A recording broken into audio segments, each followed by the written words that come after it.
ಈಗ ನಮ್ಮ ಬಳಿ ಒಂದು ತ್ರಿಭುಜ ಇದೆ. ನಾನು ಆ ತ್ರಿಭುಜವನ್ನು ಈ ರೀತಿಯಾಗಿ ಡ್ರಾ ಮಾಡ್ತಾ ಇದ್ದೇನೆ. ABC ಅನ್ನುವಂತಹ ಒಂದು ತ್ರಿಭುಜ ಈ ರೀತಿಯಾಗಿದೆ ಅಂತ ಅಂದುಕೊಳ್ಳೋಣ. ಇದು ABC. ಈಗ ಮತ್ತೊಂದು ತ್ರಿಭುಜ XYZ ಅನ್ನುವಂಥದ್ದು XYZ ಅನ್ನುವಂಥದ್ದು ಇಲ್ಲಿ ಈ ರೀತಿಯಾಗಿ ಇದೆ ಅಂದ್ಕೊಂಡ್ರೆ, ಈ ರೀತಿಯಾಗಿ ಇದೆ ಅಂತ ಅಂದ್ಕೊಂಡ್ರೆ ಇದು XYZ. ಈಗ ನಾನು ಈ ವಿಡಿಯೋದಲ್ಲಿ ಈ ಎರಡೂ ತ್ರಿಭುಜಗಳು ಸಮರೂಪಿ ತ್ರಿಭುಜಗಳು ಅಂತ ಹೇಳಬೇಕಾದ್ರೆ ನಮಗೆ ಅತ್ಯಂತ ಕಡಿಮೆ ಗೊತ್ತಿರಬೇಕಾದ ಅಂಶಗಳು ಯಾವ್ಯಾವು ಅಂತ ಹೇಳೋಕೆ ಹೊರಟಿದ್ದೇನೆ. ಅದಕ್ಕಾಗಿ ನಾನು ನಿಮಗೆ ಸಮರೂಪಿ ತ್ರಿಭುಜಗಳ ಸಿದ್ಧಾಂತಗಳನ್ನು, ಕೆಲವೊಂದು ಸಿದ್ಧಾಂತಗಳನ್ನು ನಿಮಗೆ ಹೇಳೋಕೆ ಇಷ್ಟಪಡ್ತೀನಿ. ಕ್ರೈಟೀರಿಯಾಸ್, ಪಾಸ್ಟುಲೇಟ್ಸ್ ಅಂತ ಹೇಳ್ತಾರಲ್ಲ, ಸಿಮಿಲರ್ ಟ್ರಯಾಂಗಲ್ ಪಾಸ್ಟುಲೇಟ್ಸ್ ಅಥವಾ ಸಿಮಿಲಾರಿಟಿ ಪಾಸ್ಟುಲೇಟ್ಸನ್ನು ಹೇಳೋಕೆ ಇಷ್ಟಪಡ್ತೇನೆ. ಈಗ ನೋಡಿ, ಈ ಎರಡು ತ್ರಿಭುಜಗಳಲ್ಲಿ ಈ ಎ ಕೋನ ತನಗೆ ಅನುರೂಪವಾಗಿರುವಂತಹ ಎಕ್ಸ್ ಕೋನಕ್ಕೆ ಕಾಂಗ್ರುಯೆಂಟ್ ಆಗಿದೆ, ಸರ್ವಸಮ ಆಗಿದೆ.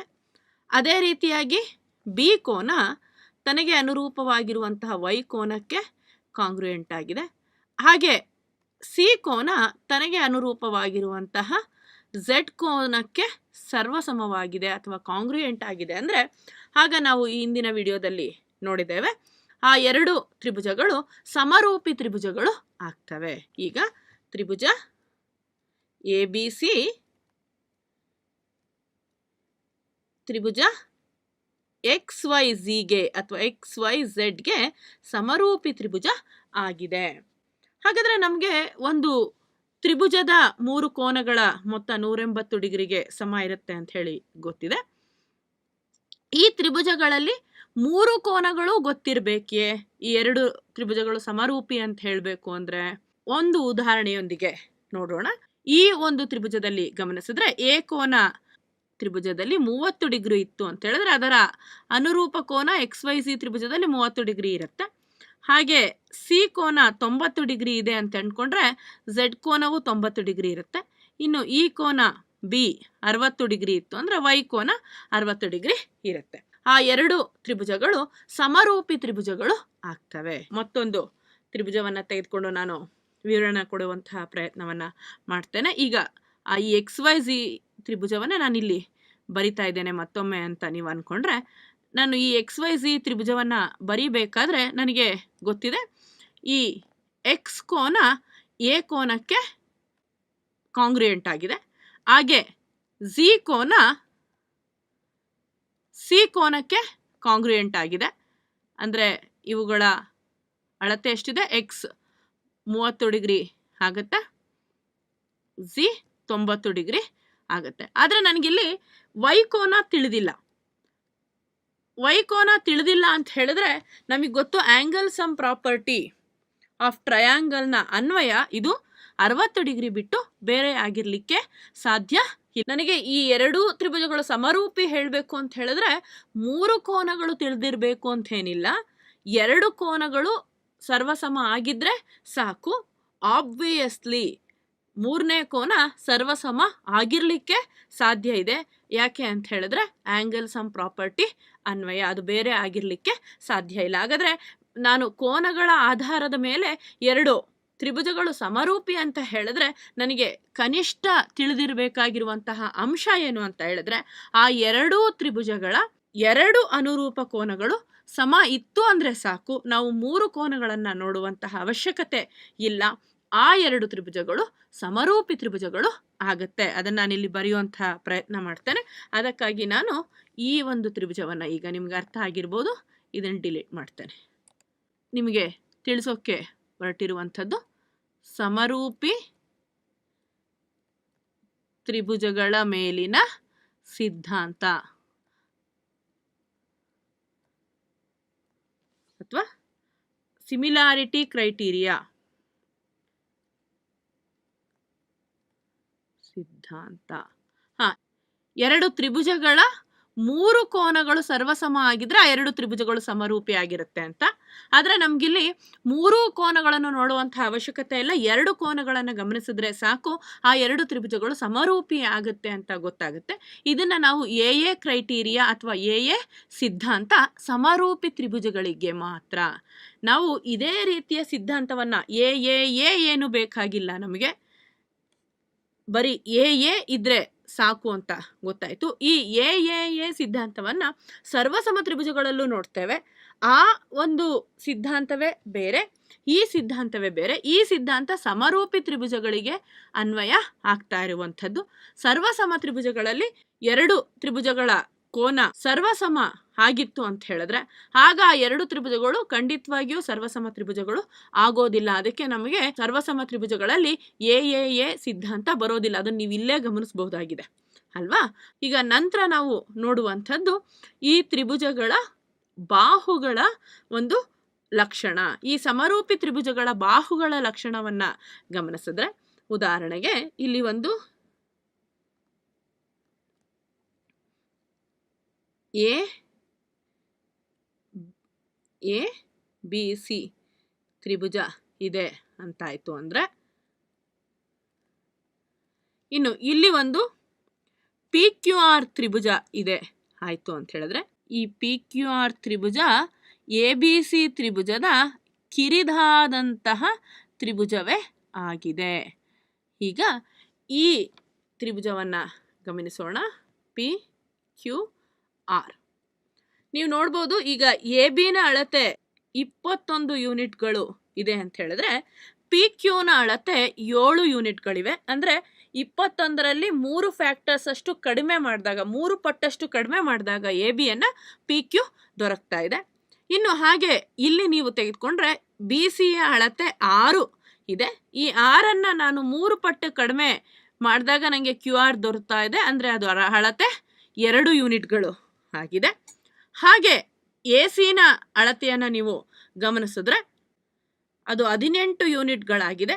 ಈ 18 ಯೂನಿಟ್ಗಳನ್ನು 3 ಪಟ್ಟು ಕಡಿಮೆ ಮಾಡಿದಾಗ ನನಗೆ ಪಿ ಆರ್ ದೊರಕ್ತಾ ಇದೆ. ಅಂದರೆ ಅದು 6 ಯೂನಿಟ್ಗಳು ಆಗಿದೆ.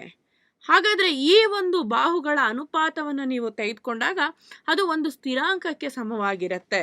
ನೋಡಿ, ಎ ಬಿ ಸಿ ತ್ರಿಭುಜದ ಎ ಸಿಯ ಅನುರೂಪ ಬಾಹು ಪಿ ಕ್ಯೂ ಆರ್ ತ್ರಿಭುಜದಲ್ಲಿ ಪಿ ಆರ್ ಆಗಿದೆ. ಈ 2ರ ಅನುಪಾತ ಎಷ್ಟು ಅಂತ ಹೇಳಿದ್ರೆ, ಎ ಸಿ ಅಂತ ಹೇಳಿದ್ರೆ 18, ಪಿ ಆರ್ ಅಂತ ಹೇಳಿದ್ರೆ 6. ಇವುಗಳ ಒಂದು ಅನುಪಾತ ನಮಗೆ 3 ದೊರಕ್ತಾ ಇದೆ. ನೀವು 2 ಕಡೆ ಪಿ ಆರ್ ಇಂದ ಗುಣಿಸಿದ್ರಿ ಅಂತ ಹೇಳಿದ್ರೆ ಇಲ್ಲಿ ಪಿ ಆರ್ ಕ್ಯಾನ್ಸಲ್ ಆಗುತ್ತೆ. ಎ ಸಿ ಅನ್ನುವುದು 3 ಪಟ್ಟು ಪಿ ಆರ್ ಆಗಿದೆ. ಅದನ್ನು ನೀವಿಲ್ಲಿ ಗಮನಿಸ್ಬೋದು. ಹಾಗೆ ನೀವು ಮುಂದುವರೆದಂತೆ ಎ ಬಿ ಸಿ ತ್ರಿಭುಜದಲ್ಲಿ ಎ ಬಿಗೆ ಅನುರೂಪವಾಗಿರುವಂತಹ ಪಿ ಕ್ಯೂ ಆರ್ ತ್ರಿಭುಜದ ಬಾಹು ಅಂತ ಹೇಳಿದ್ರೆ ಅದು ಪಿ ಕ್ಯೂ ಆಗಿದೆ. ಇವೆರಡರ ಅನುಪಾತವೂ ಸಹ 3 ಆಗಿದೆ. ಹಾಗೆ ಇವುಗಳ ಅನುಪಾತ ಬಿ ಸಿ ಭಾಗಿಸು ಆರ್ ಕ್ಯೂಗೂ ಸಮ ಇರುತ್ತೆ. ನೀವು ಗಮನಿಸಬಹುದು. ಅಂದರೆ ಯಾವುದೇ 2 ತ್ರಿಭುಜಗಳ 3 ಬಾಹುಗಳ ಅನುಪಾತ ಸಮ ಇತ್ತು ಅಂತ ಹೇಳಿದ್ರೆ ಆ 2 ತ್ರಿಭುಜಗಳು ಸಮರೂಪಿ ತ್ರಿಭುಜಗಳು ಆಗತ್ತೆ ಅಂಥೇಳಿ ನಾವು ತಿಳಿದಿದ್ದೇವೆ. ಆ ಒಂದು ಸಿದ್ಧಾಂತದ ಅನ್ವಯ ನೀವು ಇಲ್ಲಿ ಕೋನಗಳನ್ನು ಪರೀಕ್ಷಿಸುವ ಅವಶ್ಯಕತೆಯೇ ಇರೋದಿಲ್ಲ. ನಮಗೆ ಕೊಟ್ಟಿರುವಂತಹ ತ್ರಿಭುಜದ 3 ಅನುರೂಪ ಬಾಹುಗಳ ಅನುಪಾತ ಸಮ ಇತ್ತು ಅಂತ ಹೇಳಿದ್ರೆ, ಒಂದು ಸ್ಥಿರಾಂಕಕ್ಕೆ ಸಮ ಇತ್ತು ಅಂತ ಹೇಳಿದ್ರೆ ಆಗ ಆ 2 ತ್ರಿಭುಜಗಳು ಸಮರೂಪಿ ತ್ರಿಭುಜಗಳಾಗ್ತವೆ. ಇಲ್ಲಿ ತ್ರಿಭುಜ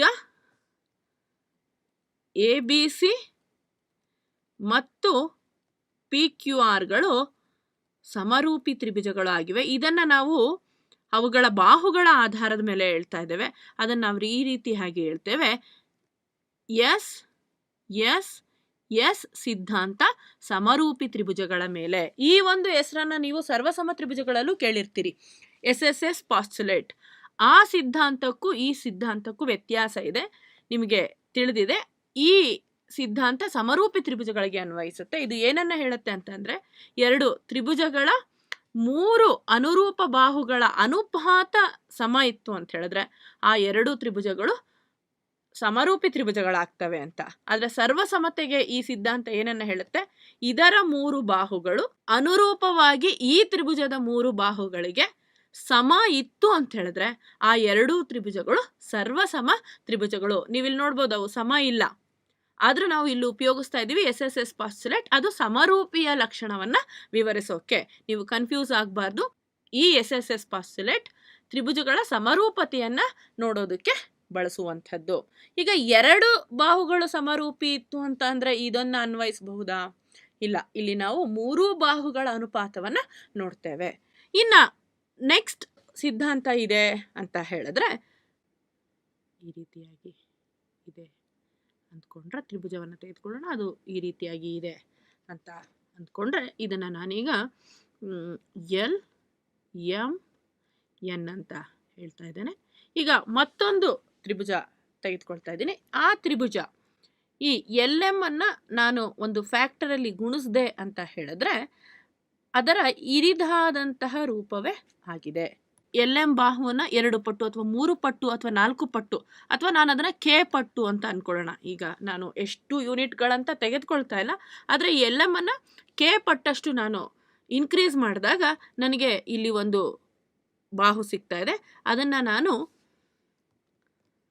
DE ಅಂತ ಹೇಳಿ ಕರಿತಾ ಇದ್ದೇನೆ. ಈ DE LMನ K ಪಟ್ಟಷ್ಟು ಇದೆ. ಈಗ ನಾನು ತೆಗೆದುಕೊಳ್ತಾ ಇರುವಂತಹ ಬಾಹು EF ಅನ್ನುವಂಥದ್ದು LN ಬಾಹುವನ್ನ ಈ DEನ ಎಷ್ಟು ಪಟ್ಟು ಹಿರಿದಾಗಿಸಿದ್ನೋ ಅಷ್ಟೇ ಪಟ್ಟು ಹಿರಿದಾಗಿಸಿದಾಗ ಸಿಗ್ತಾ ಇರುವಂಥದ್ದು ಆಗಿದೆ.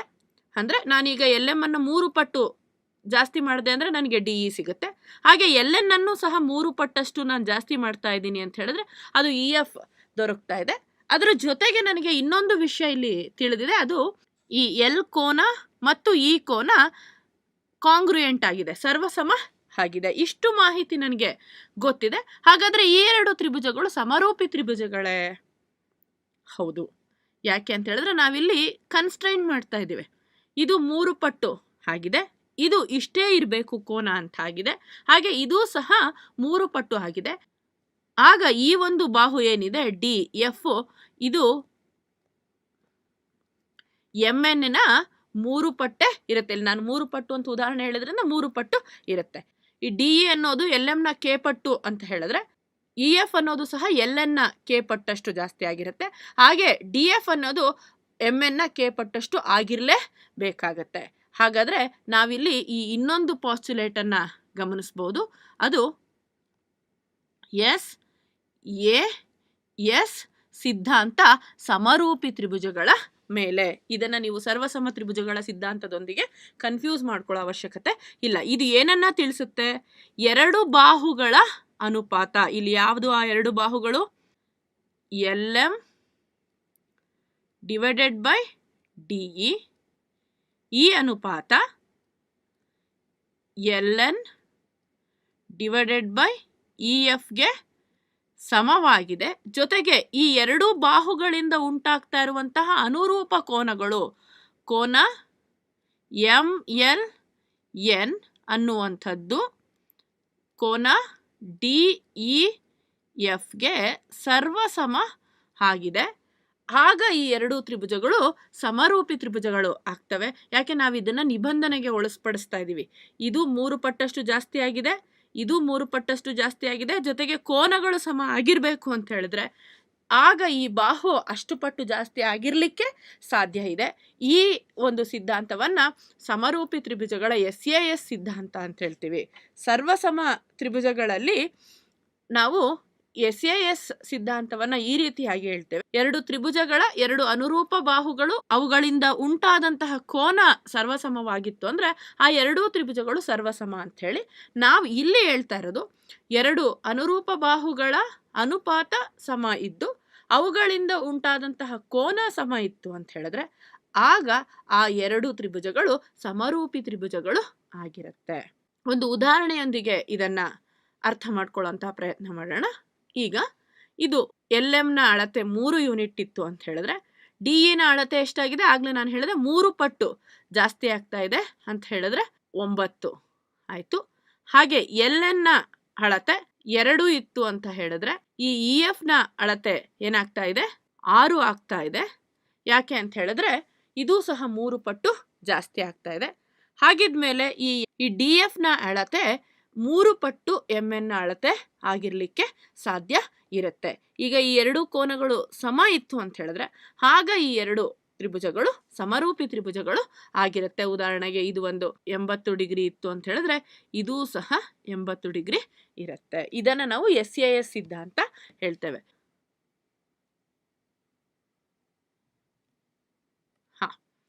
ಈಗ ಈ ಒಂದು ತ್ರಿಭುಜಕ್ಕೆ ಇನ್ನೊಂದು ತ್ರಿಭುಜ ಈ ರೀತಿಯಾಗಿದೆ. ಆ ಒಂದು ತ್ರಿಭುಜದ ಅಳತೆ ಹೇಗಿದೆ ಅಂತ ಹೇಳಿದ್ರೆ ಇದು 3 ಪಟ್ಟು 9 ಇದೆ, ಇದು 4 ಇದೆ, 4 ಇದೆ, 2 ಪಟ್ಟು ಇದೆ ಮತ್ತು ಕೋನ 80 ಡಿಗ್ರಿಯೇ ಇದೆ. ಆಗ ಈ ಎರಡು ತ್ರಿಭುಜಗಳು ಸಮರೂಪಿ ತ್ರಿಭುಜಗಳಾಗ್ತವೆ? ಇಲ್ಲ. ಇದನ್ನ ನಾನು ABC ಅಂತ ಹೇಳಿದೆ ಅಂತ ಹೇಳಿದ್ರೆ ಈ LN ನ ಒಂದು ಅಳತೆ ಮತ್ತು AC ನ ಅಳತೆ ಇವುಗಳ ಅನುಪಾತ LM ಮತ್ತು AB ಯ ಅನುಪಾತಕ್ಕೆ ಸಮ ಇಲ್ಲ. ಇದು 3 ಪಟ್ಟು ಹೆಚ್ಚಾಗಿದೆ, ಇದು 2 ಪಟ್ಟು ಹೆಚ್ಚಾಗಿದೆ. ಕೋನಗಳು ಸರ್ವಸಮವಾಗಿದ್ದಾವೆ. ಆಗ ಈ ಎರಡು ತ್ರಿಭುಜಗಳು ಸಮರೂಪಿ ಆಗಿರ್ಲಿಕ್ಕೆ ಸಾಧ್ಯ ಇಲ್ಲ. ಈಗ ಇನ್ನೊಂದು ಉದಾಹರಣೆಯನ್ನ ಗಮನಿಸೋಣ. ಅದು ಈ ರೀತಿಯಾಗಿದೆ. ಈಗ LM ನ 3 ಪಟ್ಟಷ್ಟು ಈ ಒಂದು PQ ಬಾಹು ಇದೆ, ಅಂದರೆ 9. ಹಾಗೆ QR ಬಾಹು ಎಷ್ಟಿದೆ? 2ರ 3 ಪಟ್ಟು ಅಂದರೆ 6. ಇದು 3 ಪಟ್ಟು, ಇದು ಸಹ 3 ಪಟ್ಟು ಇದೆ ಅಂತ ಅನ್ಕೊಳ್ಳೋಣ. ಎಷ್ಟಿದೆ? ಇದು 6 ಆಯಿತು. ಆದರೆ ಕೋನ L ಮತ್ತು Q ಕೋನದ ಅಳತೆ ಸಮವಾಗಿ ಇಲ್ಲ. ಆಗ ಈ ಎರಡು ತ್ರಿಭುಜಗಳು ಸಮರೂಪಿ ತ್ರಿಭುಜಗಳಾಗ್ತವೆಯೇ? ಇಲ್ಲ, ಖಂಡಿತ ಇಲ್ಲ. ಹಾಗಾದ್ರೆ ಎರಡು ತ್ರಿಭುಜಗಳು ಈ ಒಂದು ಸಿದ್ಧಾಂತದ ಅನ್ವಯ ಸಮರೂಪಿ ಆಗಬೇಕು ಅಂತ ಹೇಳಿದ್ರೆ ಆ ಎರಡು ಬಾಹುಗಳ ಅನುಪಾತ ಸಮ ಇರಬೇಕು. ಜೊತೆಗೆ ಅವುಗಳಿಂದ ಉಂಟಾಗ್ತಾ ಇರುವಂತಹ ಕೋನ ಸಹ ಸರ್ವಸಮ ಇತ್ತು ಅಂದ್ರೆ ಆಗ ಆ ಎರಡು ತ್ರಿಭುಜಗಳು ಸಮರೂಪಿ ತ್ರಿಭುಜಗಳಿರುತ್ತೆ. ನಾವು ಇಷ್ಟು ಕನಿಷ್ಠ ಅಂಶಗಳನ್ನು ನೋಡಿ ನಾವು ಆ ಎರಡು ತ್ರಿಭುಜಗಳು ಸಮರೂಪಿಯೇ ಅಲ್ವೇ ಅಂತೇಳಿ ಡಿಸೈಡ್ ಮಾಡ್ಬೋದು. ಇನ್ನು ನಾವು ಸರ್ವಸಮದ ಸಿದ್ಧಾಂತದ ಮೇಲೆ ಮತ್ತಷ್ಟು ಸಿದ್ಧಾಂತಗಳನ್ನ ನೋಡಿದ್ವಿ. ಅವು ಯಾವ್ಯಾವು ಅಂತ ಒಮ್ಮೆ ರೀಕಾಲ್ ಮಾಡೋಣ.